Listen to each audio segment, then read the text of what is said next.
So you got your light scan device just like this, right? Yes, sir. We're going to talk about today some basic tips on how to purchase a light scan device and questions or things that you should take in consideration when purchasing a device, something like this one here. Yes. Now, folks who are watching the stream right now, your light scan device might not look like this. There's different types out there. But the questions we're going to share with you, the things you should take in consideration, applies to all the light scan devices out there you choose to purchase. Okay, then. So let's go ahead and jump into it here. So tip number one is the hardware. What I mean by that? Right here. The hardware, okay? Right here's for the hardware. That and sometimes the laptop too. When you purchase the light scan device, you get different prices from different vendors, and sometimes they might look the same, but really it's two different things.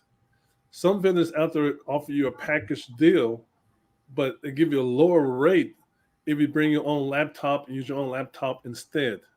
Now, most vendors won't do that, and I agree with them in most cases, especially if you're starting off. The challenge is sometimes if you buy a live scan setup without the laptop, you bring in your own laptop into the system, and they're going to configure it for you. If there's any issues with the laptop, or maybe some software configuration issues, they're going to say it's your computer.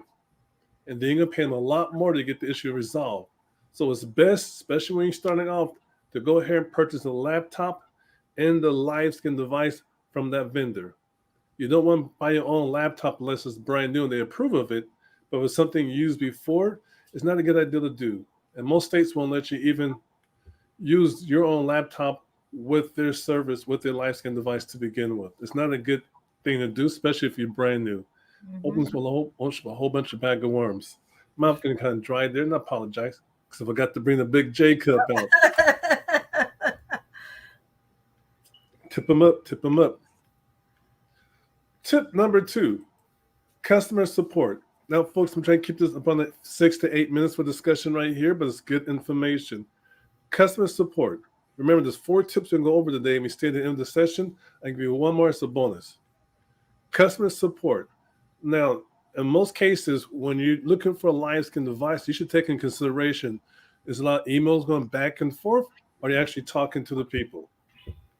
Sometimes I get the great support, but as soon as you go ahead and sign that contract and pass out that dough, it's like you're talking to the wind. Or all of a sudden, that's a bunch of email campaigns or some type of automated system. So you really should go ahead and dig deep into the customer support before you purchase a device from that particular vendor. Or some might be just the opposite. They might have poor quality support up front, customer support up front, but as soon as you get your system, it might be a different story. Whatever best fits your profile on how you feel working with a certain agent, just remember when you pay that money and you got a certain type of customer support, you expect to have the same support or more afterwards for basic customer support. So just keep that in mind. If you're dealing with them right now where there's a bunch of email chasing back and forth, that might not be a best fit for you, especially if you're starting off in the industry doing live scans out there. Tip number 3, warranty programs. Now, in most cases, you get a vendor to say, you know what, the first year is free for you. Your warranty starts the next year. You ever ask yourself why? Or why else are they being so generous with that offer to you? Basically, the first year should be free to begin with anyway. Most laptops, if they're brand new, come 1-year warranty to begin with on the laptop. And certain light scan devices may have a first 1-year warranty also from the manufacturer. The thing is, if you plan to get warranty later on from the vendor, a couple of things could happen. And let's take this from a point as if you're not going to pay for warranty right now when you bought the machine just this month, like Maoumba did right here. She got a machine for just this month. But she decided, in this case she didn't, but if you decide to get the warranty in the following year, that fee might increase. Or what something happens to a scanner next year and you get the warranty, you want to get the warranty, they may charge you the first and second year to reinstate the warranty you have on that particular vendor from that particular machine. Their belief is it might have been broken before you had the warranty to begin with. So they may require you to go ahead and pay for the past years you didn't have warranty on that particular device or laptop to make it active. So if you're brand new to the system, I'll strongly encourage you to go ahead and get warranty on your system for at least the first 2 or 3 years on that particular device. Okay, let me repeat myself. We strongly encourage you to get warranty on your system, your LiveScan system, for the first 2 or 3 years. Once you become a pro, what's really going on, you have good hardware, and you got a good vendor you're working with, you might want to change your thought of mind that later on. We do have devices that we bought that we had no warranty on, and they last pretty good. But early on, being new to the industry, way back in the days, we had warranty on all the products since day one. And the warranty typically cover different things. Are you referring to warranty for customer support? We got questions, or might be warranty on the hardware, or might be warranty on the software. You just don't know. All depends on what you signed for in that contract when you purchase the machine from that particular LiveScan the vendor. Just keep that in mind. Warranty programs, when you get your invoices or your quotes for them, read these. It's very important to read them. All right, you need to understand what's exactly on it. Now, a lot of folks who are members with the association purchase machines and got a hold of us, and we helped them go through each line by line by line on their LiveScan device, like we did Maoumba. We had a quick 30, 40 minutes, would say quick, was detailed and thorough, but we went to every single line island with them, and we share our thoughts, what they should get, what they shouldn't get. Okay? So just keep that in mind. Matter of fact, this is a true situation. One of our members years ago was about to purchase a machine from the state of Illinois, one of the vendors out there. We won't mention their name. But as soon as they realized we had questions and she was speaking on behalf of us, we said, hey, tell me with the National LiveScan Association. Her price dropped $1,000 that same day.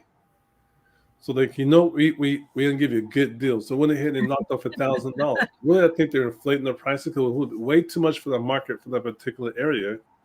And she said $1,000 for 24 hours. Once we got on the phone with them, say, hey, what does this mean?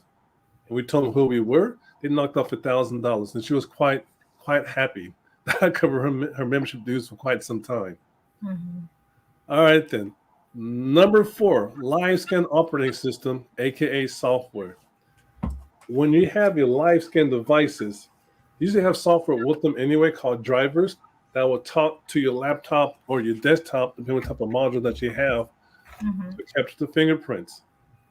Now, when you purchase the LiveScan machines, we pay that the whole package deal, most of the money is going towards the software. Let me repeat myself. When you purchase your package from a LiveScan vendor, most of those fees, purchasing cost, is going for this software. It's proprietary information. Each one they get their own particular program written from their own engineers. So you're paying mainly for that. Mm-hmm. Now you may pay X amount of dollars, but something you go online and buy these here for less than $1,000, or sometimes $1,500, or maybe $2,000, depending on the model. But they will not let you buy it from a particular place. They want you to buy it from them for a reason. Mm-hmm. But this might look like somebody else had this like 10 years ago or 5 years ago, but it might be obsolete. Okay? Imagine, I got a cell phone for you guys to get to for $10. Yeah, it's an Apple phone. I get to it for $10. I'm gonna sell it to you for $10. The thing might be 10 years old. Okay, let you collect this item, you collect an antique, something like that. It might be the best thing.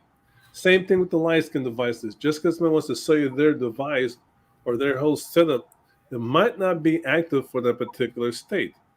It might be discontinued. It might be turned off by the state because of issues with the billing or something like that. You just don't know. So we recommend you don't try to go off the internet and buy your own LiveScan device and expect it to work.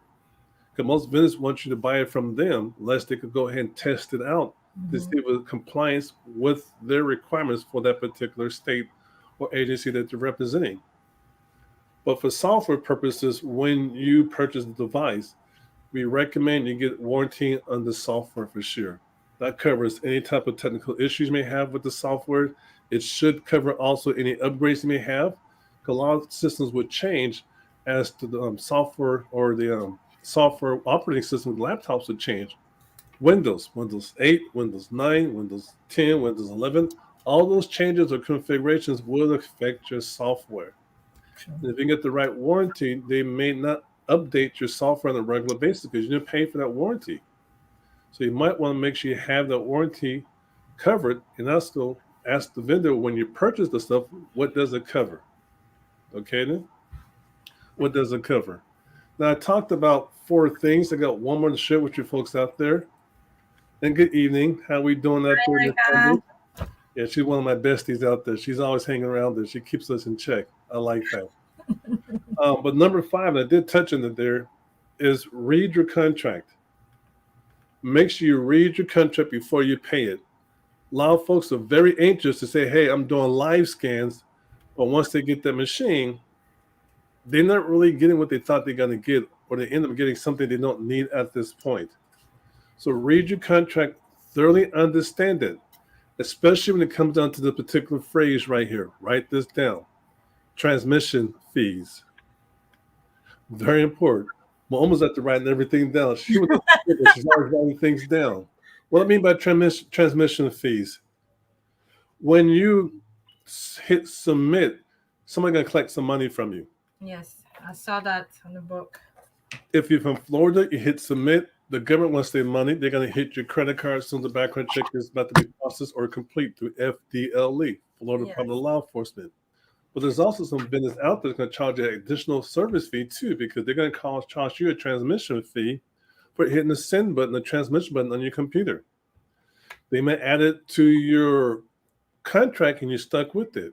Yes. Some states, most vendors that have that transmission fee. In some states, most vendors will require that transmission fee. In California, in most cases, there can be a transmission fee. There's a transmission fee where you pay the vendor, also through Nevada.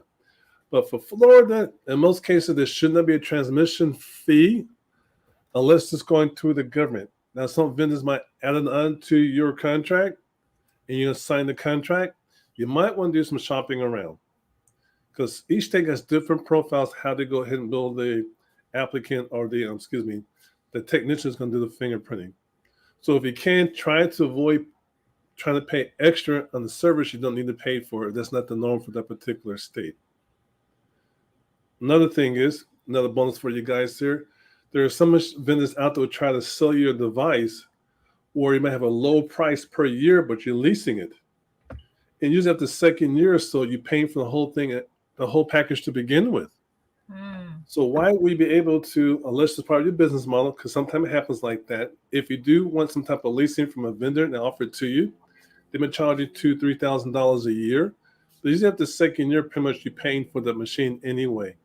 So see if there's some type of buyout clause where you're able to pay it off in full without you're stuck paying that lease for X amount of years. If there is a buyout clause, make sure it fits your business model. You don't want to pay $10,000 to buy out this clause if the machine only costs you really $6,000 to begin with. That's a bad business investment. Okay, just think about that. I ain't saying I'm out there. I ain't saying I'm out there a crook, but some folks out there are there to do one thing. That's to get a sale. So we share information with you folks here to understand. Once you do your homework, go more in detail about the hardware. Be very specific with your questions. Write down your questions. Call around. Customer support is very important to have also, especially if you're brand new in the industry there. Warranty, warranty, warranty. You need to get it. Okay, then? You need to get it. Number 4 was live scan operating system. Each operating system might work for your particular state if your state allows you to transmit to them, but the operating system written differently by each live scan vendor, one who sells machines to you. They have their own operating system. Okay, just keep that in mind. And read your contract. It's very, very important to read your contract and understand your contract. Maoumba, I have a question for you there. Mm-hmm. What question came to mind when you got your live scan device? And she got one of these fancy ones here, folks. She's out there in Florida, a small country called Florida, out there with the Crocker Gators. Well, my question was to understand the process. When I went through the binder from my vendor, he was very specific with detailed pictures. Good. About when you're doing fingerprint for, let's say, for volunteers or different type of background check, I had to make sure that I fill up all the information in the system. Good. So, and then it shows you on the binder what type of fingerprint are good or considered good or not good based on the crisp if some of the fingers has too much in the wages that we mentioned on the ink card, Yes. and the what's the red thing they call it? Um, what's the words? They call the The ridges. ridges. Yeah, the ridges. And then if you have finger that have oil and finger that have no oil, so you have to use different type of uh, uh So, I'm looking for the name. He no, has, yeah. basically you're saying to make sure you read the manual too. Yes, pretty much it is. Yes. So Yes, pretty that's much good. if a customer have an oil, use of course the corn husters. And then if the customer has dry hand, dirty hands, use the wipe or waterless cleaning wipes for the Hmm. customer, so the machine can capture the fingerprint properly, and we don't see any smudge or sometimes on the finger if it's not too light or too dark, so that can affect the fingerprint. That's true. That is true. But something to be aware of, folks. You mentioned like putting certain things on the hand, like Cornhuskers lotion and things like that. Some devices will allow you to put on the palette itself, but some devices will not allow you to do it because they have some type of film over their screen or the palette. So make sure you check with your vendor if they allow you to put Cornhuskers in the client's hand as you roll across the live scan device screen. There's some devices it will mess it up. All depends what device that you guys have. And we had a good question here also from Ms. Hambers. Like Hambers, she's saying, will we pass that fee to the client? We would. We would, because if we're them, they want the service, you should pass on that associate fee to the client. Mhm. Just build into your price and take in consideration. And we're referring to like transmission fees. For Florida, for example, now I ain't talking about the transmission, I'm talking about that's government fees. You pay Mhm. the government for a certain type of background checks. Like for Florida, for nursing, the government fee is $61.25. For nursing in California, the government fee is $49. Yeah, I got these prices memorized in here. But that doesn't count your rolling fee, your profit. That doesn't include your transmission fee when you hit send. That particular vendor you bought the machine from might charge your transmission fee on top of the government fee. Okay, then. So just make sure you guys understand what you're signing for and read the contract